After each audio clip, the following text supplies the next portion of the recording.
1440 ہجری کا آخری مہینہ ذوالحجہ اس کی 21 تاریخ ہے۔ محترم بزرگوں، بھائیوں، بہنوں، یہ سورۃ الفتح کی آخری آیت ہے۔ سورۃ الفتح میں اللہ تبارک و تعالیٰ نے مسلمانوں کو بہت سی خوشخبریاں دیں، بہت سی نعمتیں عطا فرمائیں، ان کا وعدہ بھی فرمایا۔ آخر میں مسلمانوں کی یہ ایک خاص شان بیان فرمائی ہے کہ کافروں کے مقابلے میں وہ بہت سخت ہے، آپس میں بے حد رحم دل ہے۔ مسلمان کے لیے بے حد رحم دل ہے۔ اس کی تربیت کے لیے رسول اللہ صلی اللہ علیہ وسلم نے بہت سے سبق ہمیں سکھائے ہیں۔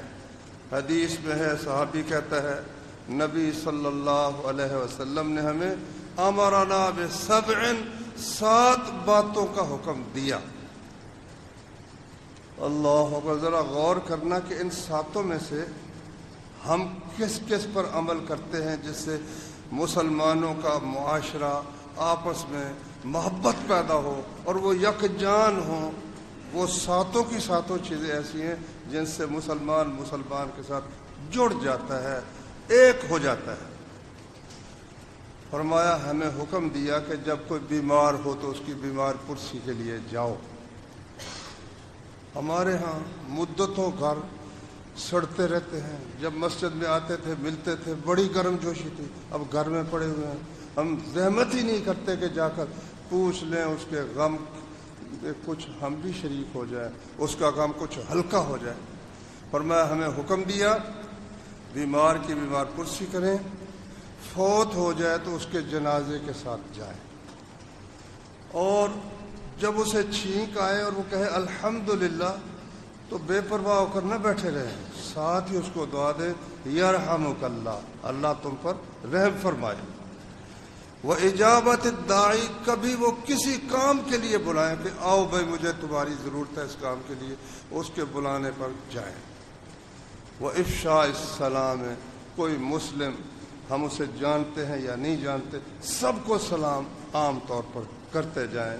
وَنَصْرِ الْمَظْلُومِ، کسی پر اگر ظلم ہو جائے تو ہم اس کی مدد کریں۔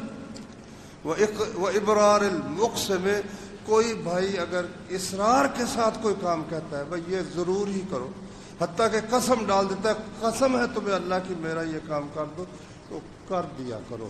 اگر کوئی رکاوٹ نہیں ہے، کوئی ایسی خطرناک غلط بات نہیں، تو اس کی قسم پوری کر دیا کرو۔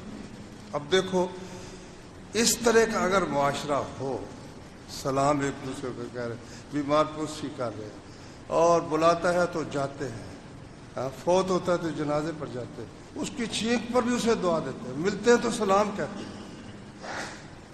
اور فرمایا رسول اللہ صلی اللہ علیہ وسلم نے، ما من امرئ، کوئی بھی بندہ ہو، یخذل امرئا مسلما، کسی مسلمان کو ضرورت ہے کسی مقام پر کہ اس کی مدد کی جائے، اس کی عزت خراب کی جا رہی ہے، بے آبروئی اس کی جا رہی ہے، اور یہ بندہ اب اس کی مدد کچھ کر سکتا ہے پھر نہیں کرتا۔ فرمایا نبی صلی اللہ علیہ وسلم نے، اللہ تعالیٰ بھی ایسی جگہ جہاں یہ چاہے گا نا میری کوئی مدد کرے یا اللہ تعالیٰ میری مدد کرے، اللہ بھی پھر اس کی مدد نہیں کرے گا۔ تو نے جب اپنے مسلم بھائی کی مدد نہیں کی تو میں تیری مدد کیسے کروں؟ مسند احمد کی حدیث ہے۔ اور اسی طرح سے اگر کوئی آدمی کسی مسلم بھائی کی مدد کرے جہاں اس کی عزت کا نقصان ہو رہا ہو یا اس کی جان کا نقصان ہو رہا ہو، تو اللہ تعالیٰ بھی ایسے مقام پر اس کی مدد کرے گا جہاں وہ چاہے گا کہ کوئی میری مدد کرے، اللہ تعالیٰ اس کی مدد فرمائے گا۔ اور فرمایا رسول اللہ صلی اللہ علیہ وسلم نے، المسلم اخو المسلم، مسلم مسلم کا بھائی ہے، لا